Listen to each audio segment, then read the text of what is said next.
Alrighty, so on today's episode, we're going to start work on my dad's International TD9. So up over here we have the turbo, and about 3 years ago it blew an oil line off of the turbo, and the engine ran out of oil, mostly out of oil, and it threw a couple rod bearings. So we have started under here we pulled the rod bearings off. It's kind of dark under here. When I start putting them on, we'll get some light, and the crank looks good and everything looks good. Up in the cylinder walls look good. There probably was more issue with the rod bearings before the oil because it's an old tractor as usual, but everything looks good under here. So we're going to put new rod bearings on after we clean the crank up with emery cloth and the rods up with emery cloth, and then start it. So that is the plan with the International. The rod bearings are supposed to be here today. The oil pan over here, it's been sitting for a few years, but you can see all the rod chunks. So we're gonna get this all cleaned up and get her running again. Does the screen come on? Yep, there it goes. So we're gonna start working on cleaning the oil pan out. We're spraying it down with diesel. So we're gonna scrub it down with a cloth. That's why I was gonna hold that. Cloth, and get all these metal shavings out.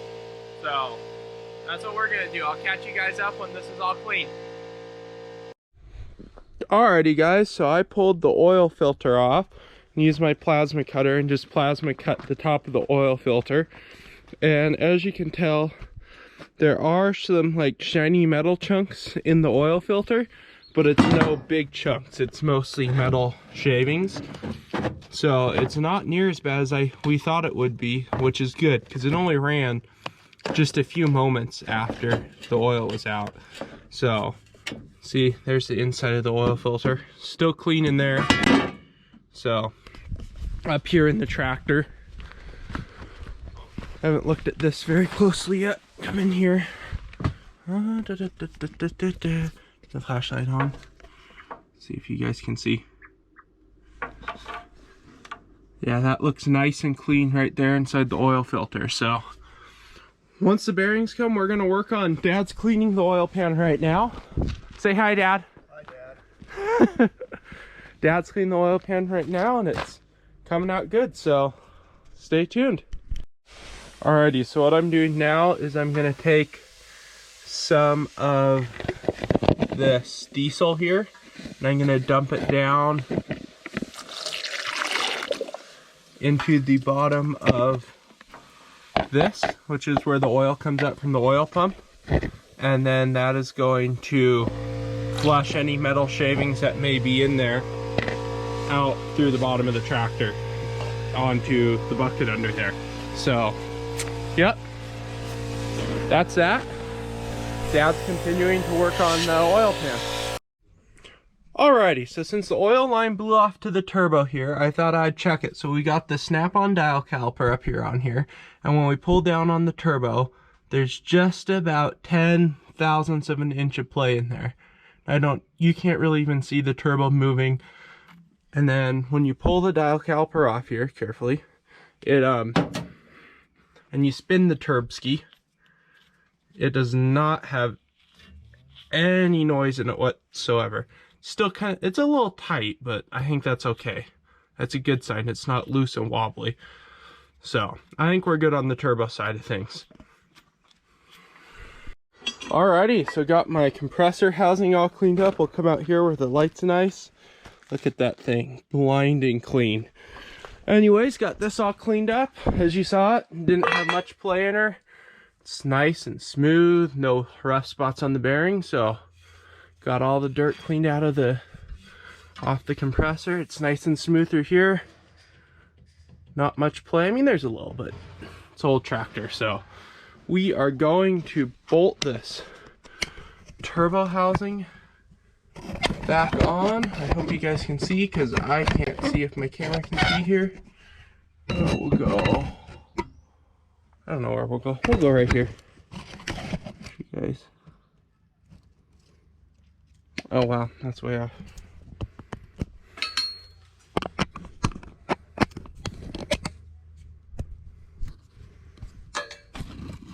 There we go. Now you guys can see. Alrighty.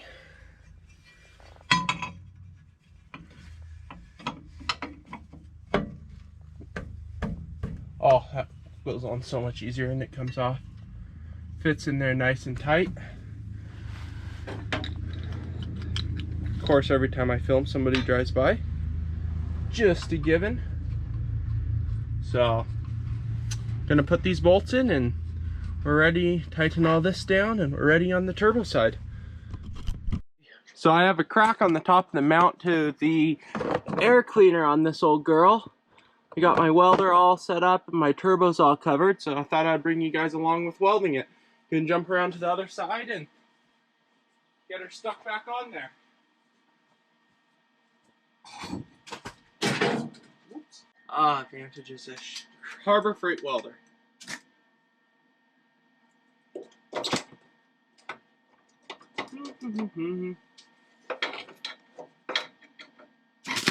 There we go.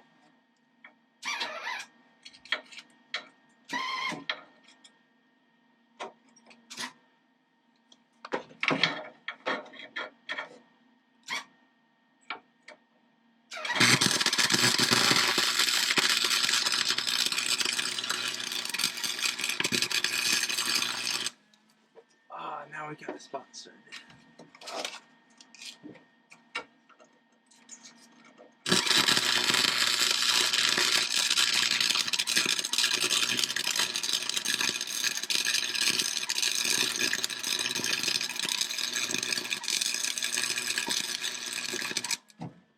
My clamp off before I melt it.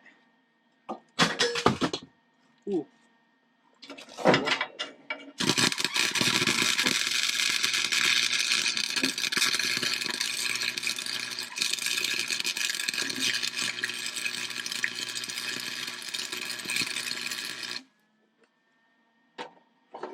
That weld only looks 3/4 bad.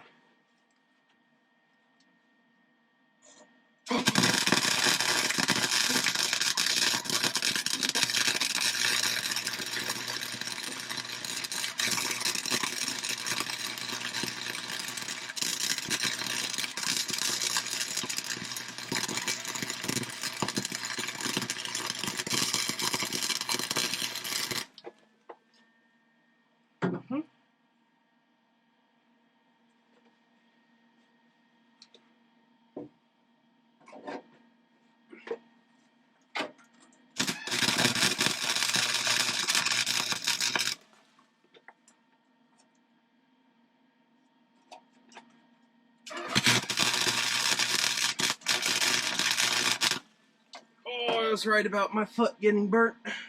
Anyways, now the air filter housing actually stays up. That is fantastico. And I didn't catch the place on fire, so there's some extra sketchy welding for you guys.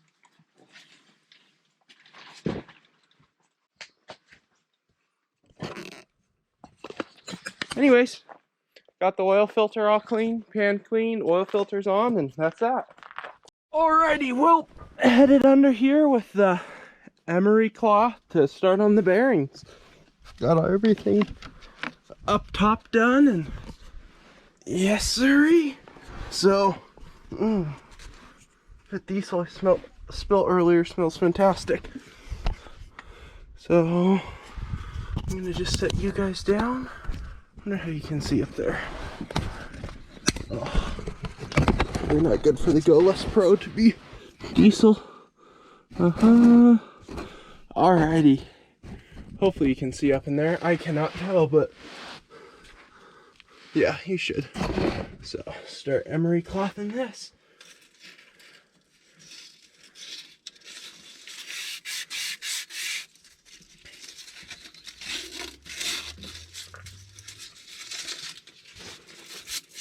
This isn't going to need very much, is it, Dad? No, it doesn't. I don't think a PV blaster. It's got plenty of PV in it, but no blaster. Oh man, that smoothed that right out fast. Do the rods themselves need... No, don't do the rods. Can you hand me that other sandpaper? Which one? The 500 grit one? yeah. Where did you put it?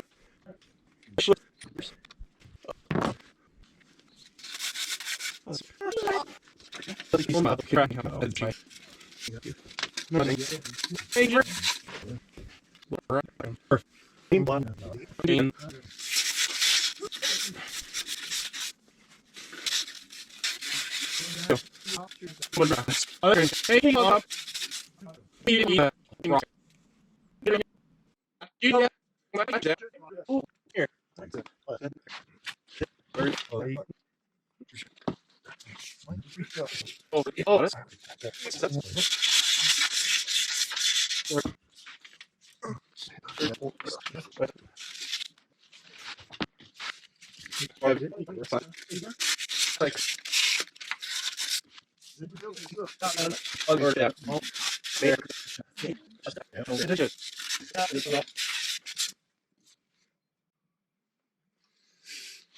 Alrighty. So that's going to do it for this episode. In the next episode, we're going to get the rod bearings pulled on out and the rest of the rod bearings, and we'll try to get the new crank bearings in, the main bearing. So stay tuned.